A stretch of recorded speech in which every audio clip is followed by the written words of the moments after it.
شیریں غذا بدن کو گرم کرتی ہے اور نمکین غذا جسم کو خشک اور دبلا کرتی ہے۔ جس نے اللہ کی باندھی ہوئی حدوں سے باہر قدم رکھا اس نے آپ ہی اپنے اوپر ظلم کیا۔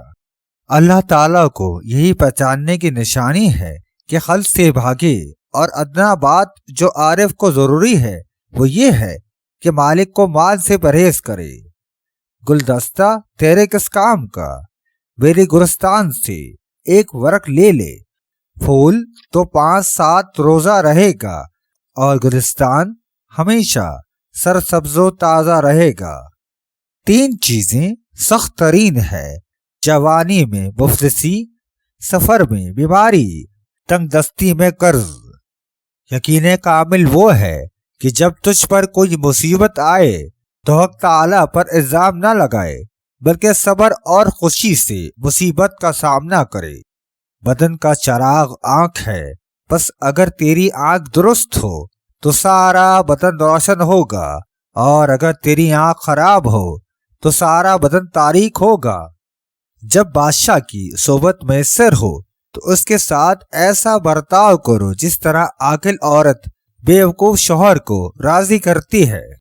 اے انسان، اگر تو معبود حقیقی کی عبادت نہیں کرنا چاہتا تو اس کے بنائی ہوئی چیزوں کو بھی استعمال نہ کر۔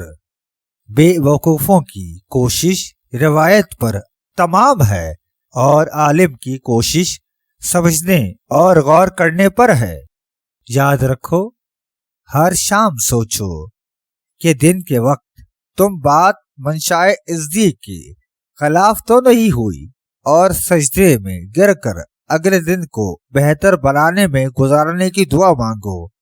چند عورتیں ایک ہی رونا شروع کر دیں تو ان کے آنسو رکنے سے زیادہ آسان کام سمندر غضب کے طوفان کے آگے بند مان لینا ہے۔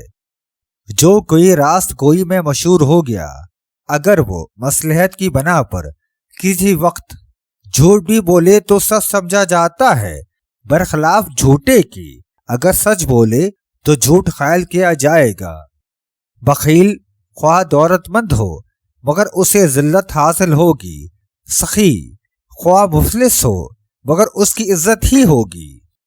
سونف اور الائچی کو پیس کر پاؤڈر بنا لیں، سوتے وقت دودھ کے ساتھ لیں، 4 دن میں پھولا ہوا پیٹ فلیٹ ہو جائے گا، چربی پگھلنا شروع ہو جائے گی۔